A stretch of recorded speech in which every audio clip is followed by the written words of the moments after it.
ठंड में 5 जुगाड़ू बहू की स्पेशल सब्जी बिरयानी। आज की दिहाड़ी पूरी हुई मालिक, सारी सब्जियां तोड़कर बोरियां में भर दी है। अब मजदूरी दे दीजिए तो हम घर को जाएं। आज तो बहुत तेज ठंडी हवा चल रही है। ये ले तुम्हारे आज के 150 रुपए, हमारा तुम्हारा हिसाब बराबर। मालिक ये तो कितनी कम मजदूरी है, अरे थोड़ा बढ़ा कर दे दो, इतने में तो कुछ भी नहीं हो पाएगा। एक दो ठंड में काम करो, ऊपर से इतनी कम मजदूरी। हाँ मतलब एक तो गरीबों को काम दो, ऊपर से इनको अलग से और पैसे दो। अरे इनको जितना पैसा दो उतना ही कम है, वैसे भी यहाँ पर मुनाफा इतना कम है, जितना दिया है उतना ही मिलेगा। या मालिक आने जाने का किराया लग जाता है, कम से कम कुछ तो बचे। ये सब मेरी जिम्मेदारी नहीं है।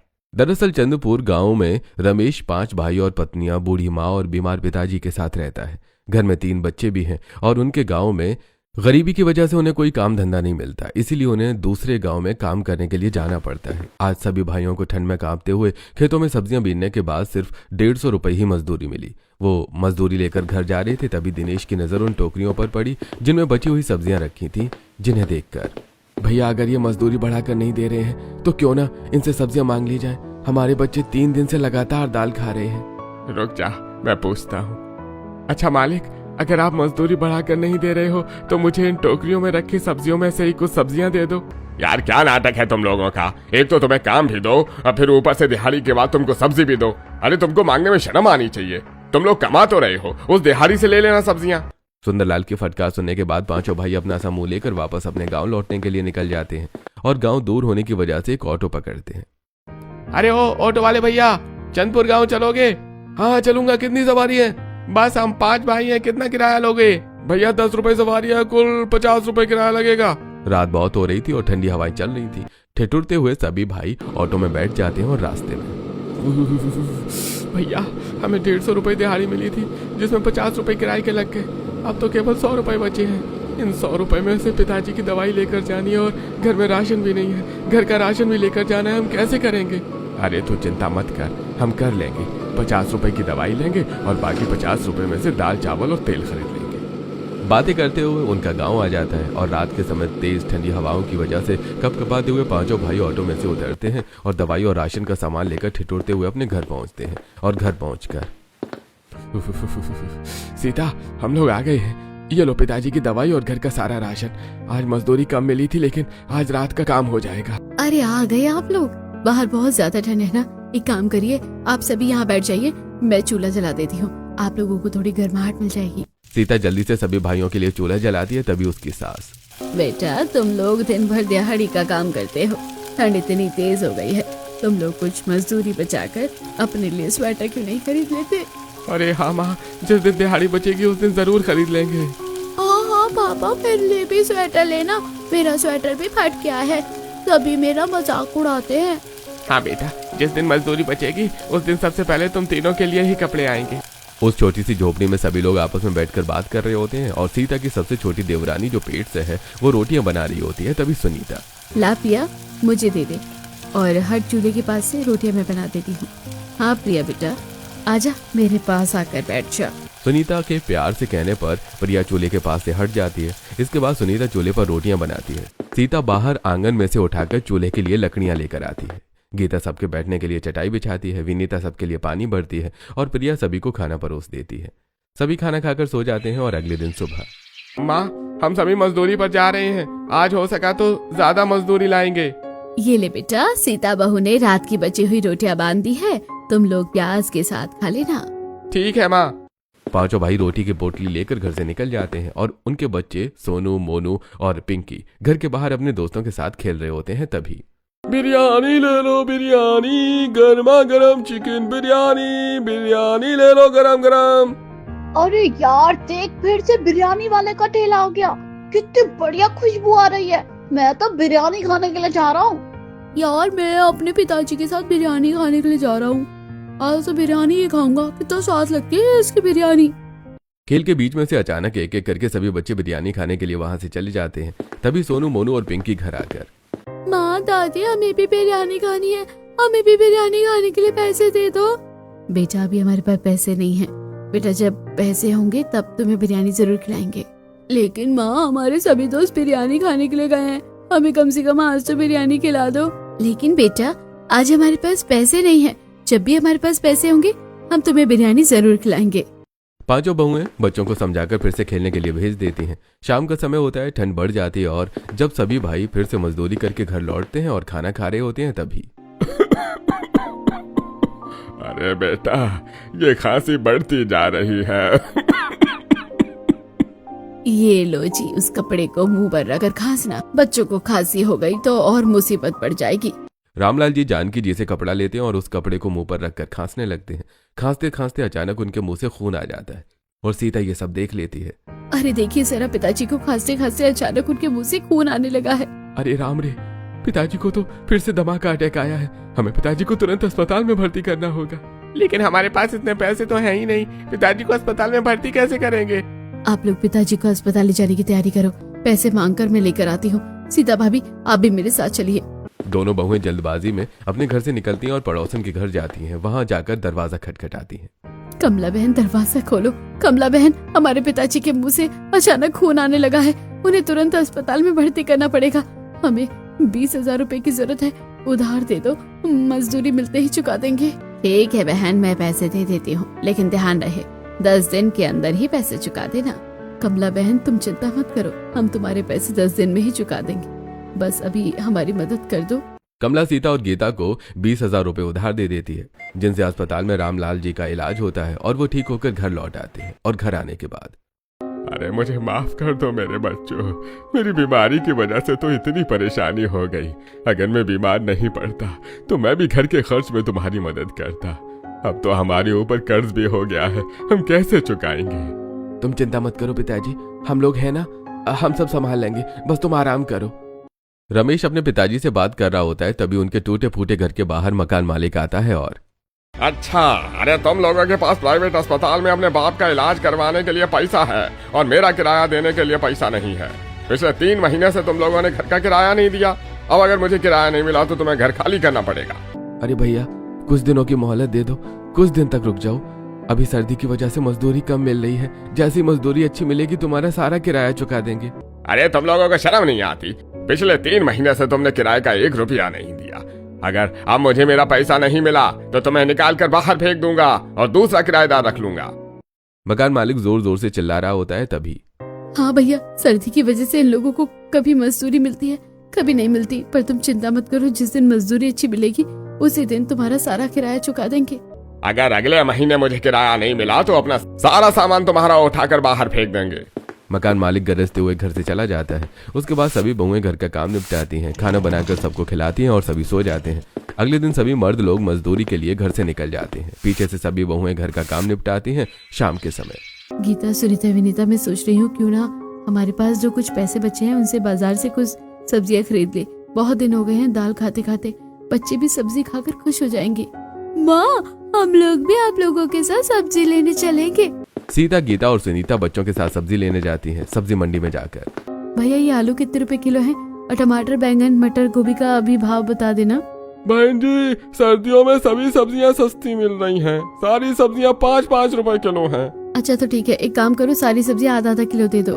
तभी बहुएं 20 रुपए में 2 थैले भरकर सब्जियां लेकर घर लौट रही होती हैं। तभी रास्ते में सोनू, मोनू और पिंकी को बिरयानी वाले का ठेला दिखाई देता है। ठेले को देखकर, माँ देखो, फिर से बिरयानी वाले का ठेला लगा हुआ है, आज तो कम से कम हमें बिरयानी खिला दो।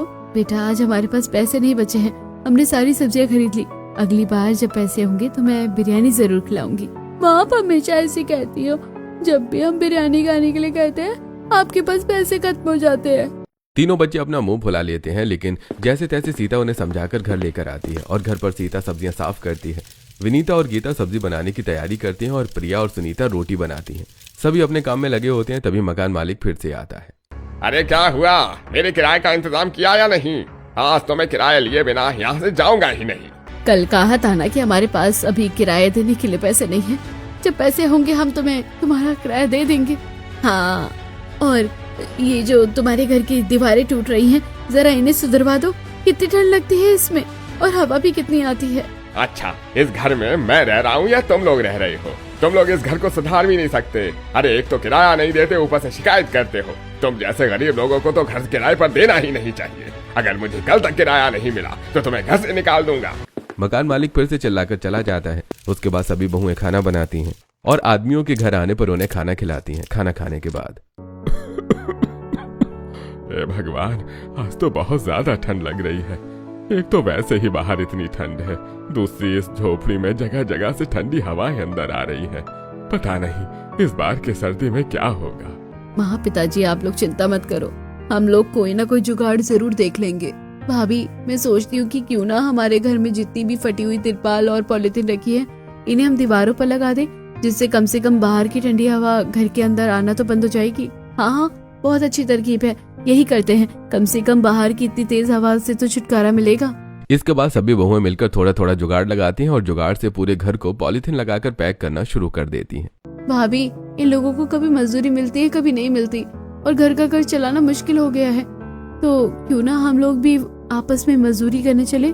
हाँ, काम करने में तो कोई बुराई नहीं है, लेकिन काम मिलेगा तभी तो कर पाएंगे ना। सभी बहुएं घर में पॉलीथीन के पाबंद लगाती हुई आपस में बात कर रही होती हैं और कुछ ही देर में सभी दरारें और छेद बंद हो जाते हैं और बाहर की हवा आना भी लगभग बंद हो जाता है, जिसके बाद सभी अपने अपने कोने में जाकर सो जाती हैं। और अगले दिन सुबह, बहू तुमने अच्छा जुगाड़ लगाया। कमरे में पॉलिथीन लगाने की वजह से कल रात बहुत कम हवा आई, जिसकी वजह से तुम्हारे ससुर जी को खांसी भी कम उठी। हाँ माँ, बच्चे भी कम थकान महसूस कर रहे थे, सभी आराम से कल सो गए। सास बहू आपस में बात कर रही होती हैं, तभी उनकी पड़ोसन कमला उनके घर आती है और घर आकर, सीता मेरे घर पर कुछ मेहमान आने वाले हैं और अकेले में उनका काम नहीं कर पाऊंगी, तो अगर तुम लोगों में से 2-3 बहुएं मेरे साथ घर चलो और थोड़ा सा काम में हाथ बटा दो तो मैं तुम्हें बदले में मजदूरी दे दूंगी, कर लोगी? कमला की बात सुनकर 5 बहुएं अपनी सास की तरफ देखती हैं। तब जानकी जी, हाँ बेटा, खाना ही तो बनाना है, जाकर बना दो, कोई बुराई नहीं है। अपनी सास की बात सुनकर तीनों बहुएं खुश हो जाती हैं और कमला को खाना बनाने के लिए हाँ कर देती हैं। और अगले दिन सुबह सुबह, सुनो जी, आप लोगों को मजदूरी पर जाना है तो जल्दी जाओ, आज हमें भी कमला के घर खाना बनाने जाना है, जिसके बदले में हमें पैसे मिलेंगे। सीता की बात सुनकर 5 भाई जल्दी जल्दी मजदूरी पर निकल जाते हैं और 5 बहुएं जल्दी जल्दी अपने घर का काम निपटा आती हैं। फिर सीता, गीता और सुनीता तीनों कमला के घर खाना बनाने के लिए जाती हैं। अच्छा किया, मैं तुम्हारा ही इंतजार कर रही थी। देखो वो रही रसोई, मेरी रसोई में सारे मसाले सारी सब्जियां रखी हुई है, तुम्हें बस जल्दी जल्दी तैयारी करके खाना बनाना है। हाँ हाँ कमला, तुम चिंता मत करो, थोड़ी देर में हम सारा खाना बना देंगे। ऐसा कहकर तीनों बहुएं कमला की रसोई में जाती हैं और रसोई देखकर हैरान हो जाती हैं। तभी, भाभी देखो इनकी रसोई तो कितनी बड़ी है, हमारी रसोई तो बिल्कुल कोने में है और उनकी रसोई में सारा सामान रखा हुआ है। काश हमारी भी रसोई इतनी बड़ी होती तो हम भी रोज अपने परिवार को अच्छा अच्छा खाना बनाकर खिलाती, लेकिन अभी हमें कमला के घर के लिए खाना बनाना है, तो जल्दी जल्दी हाथ चलाओ। सभी औरतें जल्दी जल्दी काम में लग जाती हैं। सुनीता सारी सब्जियां काटती है, गीता आटा गूंथकर जल्दी जल्दी पूड़ियां बेलकर सेक लेती है। वहीं दूसरी तरफ सुनीता सारी सब्जियां तेल में तलने का काम करती है। सब्जियां काटकर सीता अपने हाथों से सिलबट्टे पर बिरयानी मसाला पीसती है और सब्जी वाली बिरयानी तैयार करती है। जल्दी जल्दी तीनों बहुएं मिलकर 3 घंटे में पूरा खाना बना लेती हैं और मेहमानों को खाना परोसती हैं। खाना खाने के समय, अरे वाह कमला, तुम्हारे घर में खाना बहुत अच्छा बना है, ये खाना बनाने वाली तुमने कहाँ से बुलवाई भाई? और बिरयानी को देखकर तो ऐसा लग रहा है जैसे कहीं होटल से हो। अरे नहीं नहीं, ये बिरयानी तो मेरी ही पड़ोस में रहने वाली इन तीनों बहुओं ने मिलकर बनाई है। अरे वाह, इतनी स्वाद बिरयानी मैंने पहले नहीं खाई। सब्जी बिरयानी भी इतनी स्वाद हो सकती है, पता नहीं था। पार्टी में सभी मेहमानों ने बहुओं के हाथ के खाने की बहुत तारीफ की और पार्टी खत्म होने के बाद, ये लो सीता, आज तुम लोगों ने बहुत अच्छा खाना बनाया। ये थोड़ा सा खाना बच गया है, इसमें कुछ पूरी सब्जी और थोड़ी सी बिरयानी है, इसे अपने घर में ले जाओ और ये लो तुम्हारी मजदूरी के 500 रुपए। मजदूरी पर बचा हुआ खाना देखकर तीनों बहुएं बहुत खुश हो जाती हैं और अपने घर लौट आती हैं। और घर लौटकर, बेटा आज खाने में क्या बनाओगी? माँ जी, आज कमला के घर में जो दावत थी उसने उसी का बचा हुआ खाना दे दिया है, तो आज हम लोग वही गर्म करके खा लेंगे। ठीक है बेटा, सभी लोग घर में आते ही होंगे, तुम लोग जल्दी से खाना गर्म कर लो। सभी मिलकर जल्दी जल्दी खाना गर्म करने के लिए चूल्हे पर चढ़ाती हैं तो बिरयानी की खुशबू से बच्चे मचल जाते हैं। अरे माँ, बिरयानी लेकर आए हो, कितनी अच्छी खुशबू आ रही है, हमें भी बिरयानी खानी है, हमें भी बिरयानी खाने के लिए दो। हाँ हाँ, मुझे भी बिरयानी खानी है, मुझे भी बिरयानी खाने के लिए दो। और मैं भी बिरयानी खाऊंगी। सीता वहाँ से आई हुई थोड़ी सी बिरयानी तीनों को दे देती है। बिरयानी खाने के बाद बच्चे और बिरयानी की जिद करने लगते हैं। माँ हमें और बिरयानी चाहिए, हमें बिरयानी ही दो, आज तो हम खाने में बिरयानी ही खाएंगे। लेकिन बच्चों, उनके यहाँ से हमें इतनी ही बिरयानी मिली थी, अब हमारे पास बिरयानी नहीं है, तो अब बिरयानी नहीं खा पाओगे। तो अब हम खाना ही नहीं खाएंगे, यहाँ तो हमें बिरयानी खिलाओ या फिर हम भूखे सो जाएंगे। बच्चों की जिद को देखकर उन जानकी जी को उन पर दया आ जाती है और जानकी जी अपनी बहू से कहती हैं, गीता बहू एक काम कर, घर में सब्जियां रखी हुई है, तू थोड़े से चावल भिगो दे और पड़ोस में से प्याज और मिर्च मंगवा ले, इससे हम बच्चों के लिए बिरयानी बना देंगे। सीता भाभी, आपने जैसे कमला के घर बिरयानी का मसाला बनाया था वैसे ही मसाला बनाकर आप तैयार कर लो, तब तक मैं मिर्च और प्याज मांग कर ले आती हूँ। प्रिया जल्दी से चावल भिगोती है। विनीता अलग अलग सारी तरीके की सब्जियां काट देती है जिसमें आलू, मटर, गोभी, टमाटर, कटहल होता है। तब तक सुनीता पड़ोस में से प्याज और मिर्च भी मांग लाती हैं। विनीता उन्हें भी काट देती हैं। सीता जल्दी जल्दी मसाला पीसती हैं और बर्तन में बिरयानी बनाने के लिए रख देती हैं। थोड़ी ही देर में बिरयानी बनकर तैयार हो जाती है और जब बिरयानी बन जाती है तब पड़ोस की शांति देवी जानकी जी के घर आती हैं और बिरयानी की खुशबू को सूंघकर, अरे जानकी जी, क्या बन रहा है? तुम्हारी बहुए क्या बना रही है? बहुत ही खुशबू आ रही है। अरे काकी, हमने सब्जी बिरयानी बनाई है, बच्चों का मन कर रहा है, आप भी खाकर देखो जरा कैसी बनी है। हाँ, ठंड तो बहुत हो रही है, बाहर बहुत जोर से ठंडी हवा चल रही है, ऐसी सर्दी में चलो गर्मा गर्म बिरयानी ही खा लेती हूँ। सीता शांति काकी को बिरयानी खाने के लिए देती है। शांति काकी बिरयानी खाकर कहती हैं, अरे तुम पांचों ने तो इतनी बढ़िया सब्जी बिरयानी बनाई है कि इसके आगे चिकन बिरयानी भी फेल है। तुम लोग ठेला क्यों नहीं लगा लेती? ये बिरयानी तो इतनी बिकेगी कि लोग इसका स्वाद कभी नहीं भूलेंगे। शांति काकी बिरयानी की खूब तारीफ करती हैं और अपने घर लौट आती हैं। उनके घर लौटने के बाद, अरे वाह बेटा, बिरयानी की खुशबू तो बहुत अच्छी आ रही है। अगर मेरी तबीयत ठीक होती तो आज मैं भी ये बिरयानी खाकर जरूर देखता। चिंता मत कीजिए, आपको भी ठीक होने के बाद बिरयानी खाने का मौका जरूर मिलेगा। भाभी, शांति काकी जब कह रही थी अगर हम वो करें तो क्या मतलब है तुम्हारा? भाभी, क्यों ना हम लोग बिरयानी का ठेला लगाएं? हमारे गांव में एक ही बिरयानी वाला है, वो भी नॉनवेज बिरयानी बेचता है। क्यों ना हम सब्जी वाली बिरयानी बेचे तो कैसा रहेगा? तो क्यों ना सबसे पहले कल सुबह हम घर का काम करके अपना बिरयानी का ठेला ही लगा ले। पांचों बहुएं आपस में बिरयानी का ठेला लगाने की बात करके सो जाती हैं। अगले दिन सुबह जल्दी उठकर सभी घर के काम निपटाती हैं। सारे मर्द अपने काम पर चले जाते हैं और उसके बाद, तो बिरयानी की ठेले की तैयारी करे। मैं सारी सब्जियां काटने शुरू कर देती हूँ। प्रिया, तू मेरी मदद कर देना। हाँ ठीक है, और मैं सारी सब्जियां जब तक काट लूंगी। लेकिन घर में चावल तो है ही नहीं, क्यों ना हम किराने वाले से चावल उधार ले आए, और अगर हमारी बिरयानी का ठेला चल गया तो हम उसे चावल के पैसे चुका देंगे। ठीक है, मैं किराने वाले की दुकान पर जाती हूँ। सीता किराने वाले के पास जाती है और वहाँ जाकर, भैया, मुझे जरा 1 किलो चावल दे दो और मैं उसके पैसे कल तक आपको चुका दूंगी। अरे ठीक है, ले जाओ, लेकिन मुझे पैसे कल तक चाहिए, तो कल तक सारे पैसे चुका देना। हाँ हाँ, चिंता मत करो, कल हम सारे पैसे चुका देंगे। सीता चावल उधार लेकर घर आ जाती है। घर आकर विनीता चावलों को ठंडे पानी से धोकर देती है। तब तक सुनीता सारी सब्जियां, आलू, बैंगन, प्याज, टमाटर, गाजर, हरी मिर्च, मटर और कटहल काटकर उन्हें तैयार कर लेती है। बिरयानी की पूरी तैयारी करके सीता एक भगोने में बहुत सारा तेल डालती है, उसके अंदर खड़े मसाले डालती है और सारी सब्जियों को डालने के बाद चावल डाल देती है। बिरयानी का मसाला डालकर उसे ढककर पकाने के लिए रख देती है। 1 घंटे बाद पूरी बिरयानी बनकर तैयार हो जाती है और खुशबू से पूरा घर महक उठता है। भगोना भरकर बिरयानी देखने के बाद, बेटा, तुम लोगों ने ये जुगाड़ से सब्जियां वाली बिरयानी तो बना ली, लेकिन अब ये बताओ कि इन्हें बेचने कैसे जाओगी? उसकी चिंता मत करो माँ जी आप, मैं पड़ोस में कबाड़ वाले से ठेला किराए पर ले आई हूँ। हम उन्हें किराया देंगे और इस ठेले पर हम बिरयानी बेचने के लिए जाएंगे। सुनीता किराए के ठेले पर अखबार बिछाकर सबसे पहले बिरयानी का भगोना रखती है। प्रिया को छोड़कर बाकी सारी बहुएं बिरयानी का ठेला लेकर मार्केट में जाकर खड़ी हो जाती हैं। जहां पहले से नॉनवेज बिरयानी वाला खड़ा हुआ होता है, वो उनका बिरयानी का ठेला देखकर, अरे भैया, ये कौन है? मेरी नॉनवेज बिरयानी के आगे कौन इनकी सब्जियों वाली बिरयानी खाएगा? देखता हूँ कितने दिनों तक यहाँ टिक पाएंगी। पांचों बहुएं अपनी बिरयानी का ठेला लेकर वहां पर खड़ी होती हैं और देखती हैं कि नॉनवेज बिरयानी वाले के पास बहुत सारी भीड़ जमा होती है, लेकिन उनके ठेले पर एक भी ग्राहक बिरयानी खाने के लिए नहीं आता। तभी, भाभी, कहीं हमने ये ठेला लगाकर गलती तो नहीं की? इसकी नॉनवेज बिरयानी के आगे हमारी सब्जी बिरयानी आखिर कौन ही खाएगा? तू चिंता मत कर, अभी तो हमें एक ही दिन हुआ है, अभी तो पूरी शाम बाकी है, कोई ना कोई हमारी सब्जी बिरयानी खाने के लिए आएगा ही। चारों आपस में बात कर रही होती हैं, तभी 2 लड़कियां बिरयानी खाने के लिए स्कूटी से वहां पर आती हैं। चल चल फटाफट से बिरयानी खाते हैं, बहुत अच्छी खुशबू आ रही है। हाँ हाँ, मैं तो नॉनवेज बिरयानी ही खाऊंगी। अरे नॉनवेज बिरयानी तो हम रोज खाते हैं, क्यों ना आज हम सब्जी बिरयानी खाकर देखें? देखने में तो बहुत अच्छी लग रही है, खुशबू भी बहुत अच्छी आ रही है।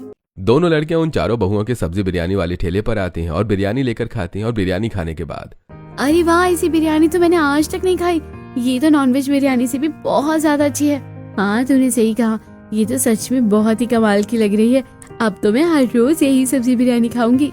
दोनों लड़कियों के बाद 2-3 ग्राहक और उनकी बिरयानी खाते हैं, लेकिन फिर भी उनके भगोने में बहुत सारी बिरयानी बच जाती है। उसे देखकर भाभी इतनी सारी सब्जी बिरयानी बच गई, तो क्यों ना कल सुबह गर्म करके इसी बिरयानी को भेज दे। नहीं नहीं, हम लोग अपने ग्राहकों को बासी नहीं खिलाएंगे। तो फिर इस बिरयानी का क्या करेंगे? इस बिरयानी को हम यहीं पर गरीब बच्चों में बांट देंगे।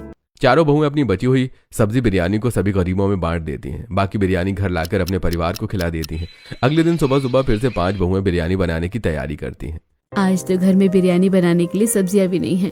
एक काम करो सुनीता और विनीता, तुम दोनों जाकर बाजार से सब्जियां ले आओ।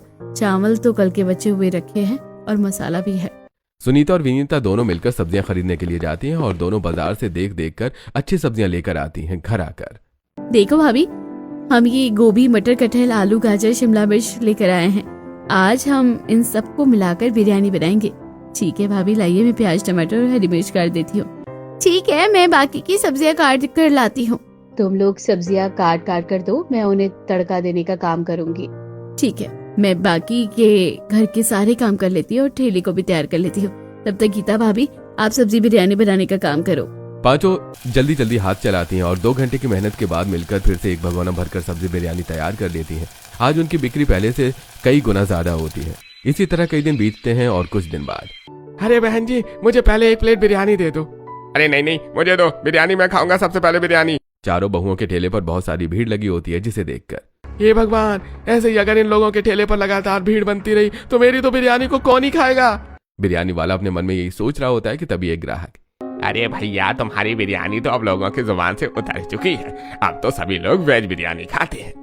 हाँ भाई, खाए भी क्यों ही नहीं। एक तो उनकी बिरयानी इतनी स्वादिष्ट होती है और तुम 100 रुपए की प्लेट देते हो, वो 50 रुपए की प्लेट देती है। अपने ग्राहकों की ये बातें सुनकर बिरयानी वाले को काफी गुस्सा आता है और अगले दिन वो चुपके से जाकर उनकी बिरयानी में लाल मिर्च मिला देता है। जब बहुएं वापस आती हैं तो उन्हें बिरयानी का रंग थोड़ा गहरा लाल लगता है। तभी ये बिरयानी का रंग आज बदला हुआ क्यों है? एक काम करती हूँ, चख लेती हूँ। सीता बिरयानी चखती है तो उसमें बहुत तेज लाल मिर्च होती है। सीता सारा माजरा समझ जाती है और कहती है, इसमें तो बहुत तेज मिर्च है। क्यों ना हम इस बिरयानी में उबले हुए आलू मिला दे और दही मिलाकर बेचे तो ज्यादा मिर्च नहीं लगेगी। चारों बहुएं दही डालकर बिरयानी बेचती हैं तो बिरयानी का स्वाद 2 गुना हो जाता है और ठेले पर और ज्यादा ग्राहक आने लगते हैं, जिसे देखकर बिरयानी वाले को और गुस्सा आता है। इसी तरह वो पहले कुछ दिनों तक कई बार उनकी बिरयानी खराब करने की कोशिश करता है, लेकिन उसके बाद चारों बहुएं उसकी चाल समझ जाती हैं और ठेले को अकेला नहीं छोड़ती हैं। फिर एक दिन, अरे क्यों ना मैं इन चारों से सस्ती बिरयानी बेचूं तो मेरे ग्राहक मुझे वापस मिल जाएंगे। यह सोचकर अगले दिन बिरयानी वाला सड़ा हुआ चिकन सस्ते दामों पर लेकर आता है और उसकी बिरयानी बनाकर बेचता है। धीरे धीरे गांव वाले सस्ती बिरयानी के चक्कर में उसकी बिरयानी खाते हैं और बीमार पड़ने लगते हैं। अरे भैया, आज के बाद इस चिकन बिरयानी वाले की बिरयानी नहीं खाएंगे। इसकी बिरयानी खाकर हम बीमार पड़ गए हैं। अरे हाँ, ये अपनी बिरयानी सस्ते दामों पर बेचने के चक्कर में खराब बिरयानी बेच रहा है। धीरे धीरे गांव वाले फिर से उसके ठेले पर जाना बंद कर देते हैं, लेकिन वो चिकन बिरयानी खाकर उसका खुद का बेटा भी बीमार पड़ जाता है और तब तक बिरयानी वाले का धंधा भी ठप हो जाता है। और एक दिन, अरे भगवान, कोई मेरी बिरयानी नहीं खरीद रहा। मैं अपने बेटे का इलाज कैसे कराऊंगा? ये बिरयानी वाला आज इतना परेशान क्यों है और इसके ठेले पर एक भी ग्राहक नहीं? चलो चलकर पूछते हैं। चारों बहुएं बिरयानी वाले के ठेले पर आती हैं और उससे पूछती हैं कि वो परेशान क्यों है। तब वो अपनी सारी परेशानी बताता है। तब, ये लो भैया, कुछ पैसे ले लो, अपने बेटे का इलाज कराओ और हमेशा ध्यान रखो कि जब तुम अच्छा खाना बेचोगे तो लोग तुमसे जरूर खरीदेंगे। चारों बहुओं की बातें सुनकर बिरयानी वाला शर्मिंदा होता है और उनसे पैसे लेकर अपने बेटे का इलाज कराता है और उसके बाद अपना ठेला दूसरे गांव में लगाने लगता है। धीरे धीरे करके बिरयानी का ठेला लगाकर बहुआं न केवल अपना खुद का घर बना लेती हैं बल्कि अपने सास ससुर का इलाज भी कराती हैं। और थोड़े दिनों के बाद, बेटा, तुम लोग मजदूरी करने क्यों जाते हो? तुम लोग बहुओं के साथ सब्जी बिरयानी का काम ही क्यों नहीं कर देते? हाँ, पास में ही एक दुकान किराए पर खाली है, तो तुम लोग वहाँ पर बिरयानी का काम क्यों नहीं शुरू कर लेते? सही कह रही हो माँ, मैं सोच रहा हूँ कि हम पांचों भी उनके धंधे में उनकी मदद करें, इससे हमारा मुनाफा ज्यादा होगा। उसके बाद पांचों भाई अपनी बहुओं के साथ मिलकर पांचों बहुओं की मदद करते हैं और एक एक करके वो पूरे गांव में 5 अलग अलग बिरयानी के ठेले लगा देते हैं और धीरे धीरे करके सभी खुशी खुशी से रहने लगते हैं।